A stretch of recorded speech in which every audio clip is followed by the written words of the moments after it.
Doctor Manmohan Singh ji, चाहे आप आज हमारे बीच नहीं रहे, बट आपका कंट्रीब्यूशन इस देश के लिए कितना बड़ा है वो किसी से छुपा हुआ नहीं है। Doctor Singh has saved India when India was struggling with severe economic crisis.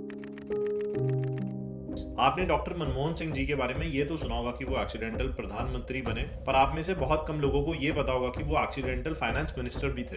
तो 1991 के अंदर जब उनको फाइनेंस मिनिस्टर अपॉइंट किया गया तो इसके बारे में उनको भी ज्यादा पता नहीं था। हमारे तब के प्रधानमंत्री पीवी नरसिम्हा राव जी ने ओथ सेरेमनी वाले दिन मनमोहन जी को बोला कि जाओ आप अपने कपड़े चेंज करके आओ, आपको फाइनेंस मिनिस्टर की शपथ लेनी है। और ये बात डॉक्टर मनमोहन सिंह जी ने 2018 के अपने प्रेस कॉन्फ्रेंस के अंदर मीडिया को बताई। Narasimha Rao ji said, "No, you go and get dressed up and come for the swearing-in ceremony."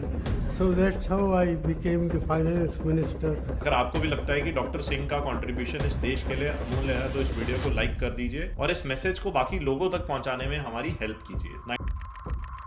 1932 के अंदर डॉक्टर मनमोहन सिंह का जन्म पाकिस्तान के एक गांव गा में होता है जो कि रावलपिंडी के पास है। अनफॉर्चुनेटली बचपन में डॉक्टर सिंह के पेरेंट्स गुजर गए, जिसके बाद उनके ग्रैंड पेरेंट्स ने उनका ख्याल रखा और उनकी पढ़ाई में उनको हेल्प की। डॉक्टर मनमोहन सिंह जी की स्कूलिंग पाकिस्तान में ही हुई और पार्टीशन के बाद उनकी फैमिली अमृतसर पंजाब में मूव कर गई। उनका इकोनॉमिक्स में शुरू से ही बहुत ज़्यादा इंटरेस्ट था, इसी वजह से उन्होंने अपनी बैचलर्स भी इकोनॉमिक्स के अंदर की पंजाब यूनिवर्सिटी चंडीगढ़ से। 1952 के अंदर वो ग्रेजुएट हुए। उसके 2 साल बाद 1954 में ही उन्होंने अपनी मास्टर्स भी कंप्लीट की पंजाब यूनिवर्सिटी चंडीगढ़ से। उनका इकोनॉमिक्स में इंटरेस्ट इतना ज़्यादा था कि वो हायर एजुकेशन के लिए पीएचडी करने ऑक्सफोर्ड यूनिवर्सिटी इंग्लैंड चले गए और 1962 में उन्होंने अपनी पीएचडी कंप्लीट कर दी। और इसके बाद भी वो नहीं रुके। इकोनॉमिक्स के अंदर इतना ज्यादा इंटरेस्ट था कि वो ग्लोबल इकोनॉमिक्स को समझने के लिए कैम्ब्रिज यूनिवर्सिटी चले गए अपनी हायर एजुकेशन करने के लिए। 1966 के अंदर डॉक्टर मनमोहन सिंह जी का करियर स्टार्ट होता है इंडियन गवर्नमेंट के साथ, जहां पे उनको इकोनॉमिक एडवाइजर का रोल दिया जाता है मिनिस्ट्री ऑफ फॉरेन ट्रेड्स में। ठीक 6 साल बाद 1972 के अंदर उनको चीफ इकोनॉमिक एडवाइजर का रोल दिया जाता है ministry of finance government of India के साथ। और उसके बाद वो अपनी सर्विस मिनिस्ट्री ऑफ फाइनेंस के अंदर जारी रखते हैं और काफी कंट्रीब्यूट करते हैं पॉलिसी मेकिंग और इंडियन इकोनॉमी की ट्रेजेक्टरी को स्टडी करने के लिए। साल 1982 में डॉक्टर मनमोहन सिंह जी को पहली बार रिजर्व बैंक ऑफ इंडिया का गवर्नर बनाया जाता है और अपनी 3 साल की सर्विस वो रिजर्व बैंक ऑफ इंडिया के साथ करते हैं। और उसके बाद 2 साल के लिए 1985 से 7 तक उनको डिप्टी चेयरमैन बनाया जाता है प्लानिंग कमीशन का। उस टाइम पे इंडिया की इकोनॉमी उतनी ज्यादा अच्छी नहीं थी, तो डॉक्टर मनमोहन सिंह जी के पास इतने ज्यादा ऑप्शंस नहीं थे कि वो पॉलिसीज में कोई बड़ा रिफॉर्म कर पाते और इंडियन इकोनॉमी को सही ट्रेजेक्टरी पे ले पाते, क्योंकि गरीबी बहुत ज्यादा थी और लोगों के पास खाने तक के लिए पैसे नहीं हुआ करते थे। पर फिर भी उन्होंने पॉवर्टी और मैक्रो इकोनॉमिक स्टेबिलिटी की तरफ काफी ज्यादा काम किया।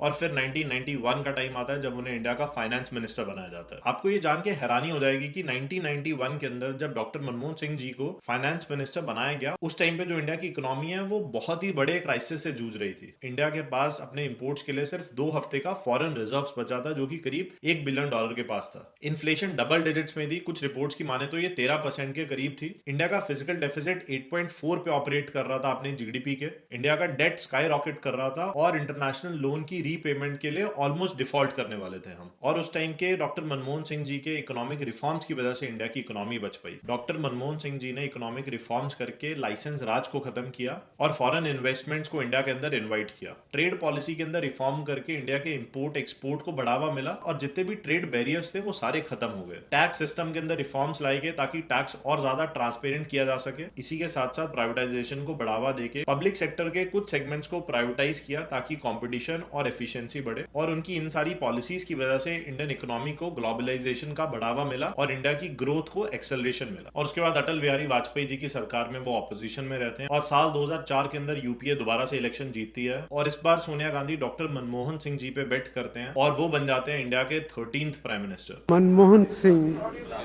do swear in the name of God that I will bear true faith and allegiance to the Constitution of India.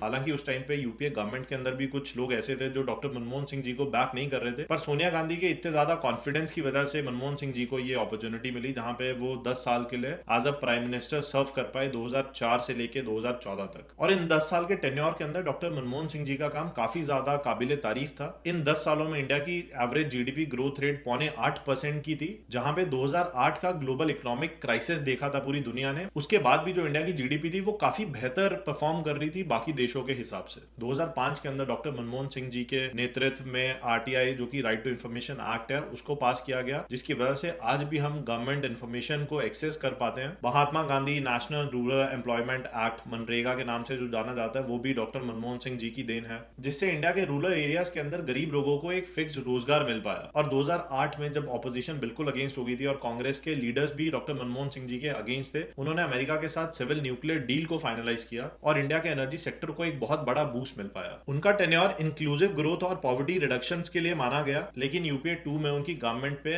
Corruption के कुछ बहुत बड़े एलिगेशंस भी लगे, जैसे 2G स्पेक्ट्रम घोटाला और कॉमनवेल्थ गेम्स का घोटाला, जो सबसे बड़े घोटाले थे। पर माना जाता है कि यूपीए की गवर्नमेंट के अंदर उनको सारी मिनिस्ट्रीज का पूरा कंट्रोल नहीं दिया गया, जिस वजह से ये घोटालों को वो कंट्रोल नहीं कर पाए। देश के साथ साथ डॉक्टर मनमोहन सिंह जी को इंटरनेशनल लेवल पे भी काफी ज्यादा रिकॉग्नाइजेशन मिला। उनको पूरी दुनिया में एक विजनरी इकोनॉमिस्ट और लीडर के रूप में देखा गया। उन्होंने G20 समिट्स, यूनाइटेड नेशंस और ब्रिक्स जैसे समिट्स के अंदर इंडिया को रिप्रेजेंट भी किया, और इसी के साथ साथ वो एशिया और अफ्रीका के डेवलपिंग कंट्रीज के लिए भी एक रोल मॉडल बन गए। और इन सबके बीच उनका एक major achievement India USA civil nuclear deal था, जिससे उन्होंने इंडिया को ग्लोबल न्यूक्लियर कम्युनिटी का एक हिस्सा भी बनाया। पाकिस्तान के एक पिछड़े गांव से लेके इंडिया के प्राइम मिनिस्टर बनने तक डॉक्टर मनमोहन सिंह जी का ये सफर काफी ज्यादा प्रेरित करने वाला है। मनमोहन सिंह जी को इंडियन इकोनॉमिक के आर्किटेक्ट के रूप के अंदर याद किया जाता है। उन्होंने एक इकोनॉमिस्ट और पॉलिटिशियन दोनों के रूप के अंदर प्रमुख योगदान भी दिया, चाहे वो लिबरलाइजेशन हो या इंक्लूसिव ग्रोथ हो, उनका योगदान हमेशा अमर रहेगा। आज चाहे वो इस दुनिया के अंदर नहीं है, बट उनकी यादें और उनका कंट्रीब्यूशन इस देश की तरक्की में ये हमेशा हमारे जहन में रहेगा। Let's keep doctor Manmohan Singh alive in our hearts. जय हिंद, जय भारत। हजारों जवाबों से अच्छी है मेरी खामोशी, न जाने कितने सवालों की आबरू रखी।